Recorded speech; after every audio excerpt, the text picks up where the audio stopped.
Emily Blunt is starring in one of the summer's biggest movies, and after that, she's taking a break for a while. Here's why. The British actress revealed in conversation with Bruce Bozzi on his podcast Table for Two that she's set to take some time away from acting now that her latest movie, Oppenheimer, is set to release soon. Blunt appears in Christopher Nolan's latest epic as Katherine Oppenheimer, wife to Cillian Murphy's J. Robert Oppenheimer, and apparently that'll be her last role for the next year. Blunt has two daughters, 7-year-old Violet and 9-year-old Hazel, with their husband John Krasinski, and as she told Bozzi, she wants to enjoy their childhood more fully. This year, I'm not working. I worked quite a bit last year and my oldest baby is 9, so we're in the last year of single digits. And I just feel like there are cornerstones to their day that are so important when they're little. She continued, And it's, will you wake me up? Will you take me to school? Will you pick me up? Will you put me to bed? Right. And I just need to be there. Ultimately, Blunt said she feels guilty about potentially missing her daughter's childhoods, and she thinks that's common for moms. She added on the podcast,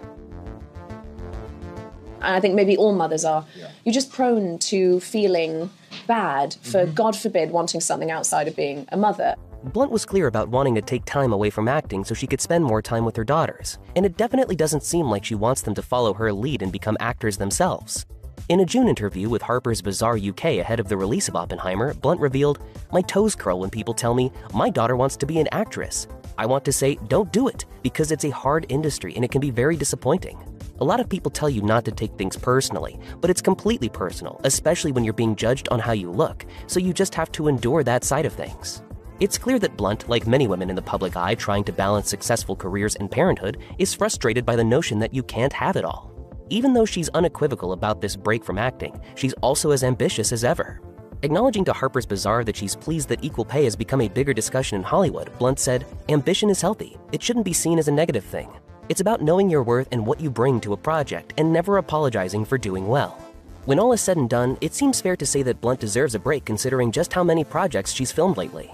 She stars in the Amazon miniseries The English, and beyond Oppenheimer, Blunt has several major movies already banked. Later in 2023, her film Pain Hustlers, which tells the dark story of the modern pharmaceutical industry, arrives in theaters. Her action thriller alongside Ryan Gosling, David Leitch's The Fall Guy, is set to release in 2024, with Blunt playing the ex-girlfriend to Gosling's stuntman who's trying to direct her own film within the film. She's also reuniting with Krasinski for the ensemble comedy If, which is slated for a spring 2024 release and features a packed cast including Fiona Shaw, Bobby Moynihan, Steve Carell, Phoebe Waller-Bridge, and more. Speaking of Krasinski, there are always whisperings about a third Quiet Place movie, and Blunt has starred in both of the films. A spin-off prequel starring Lupita Nyong'o, A Quiet Place Day One, is on the way, but as far as the mainline franchise goes, nothing's been announced yet. For now, though, Blunt has more than earned her time away from acting, though audiences will undoubtedly be happy whenever she chooses to return.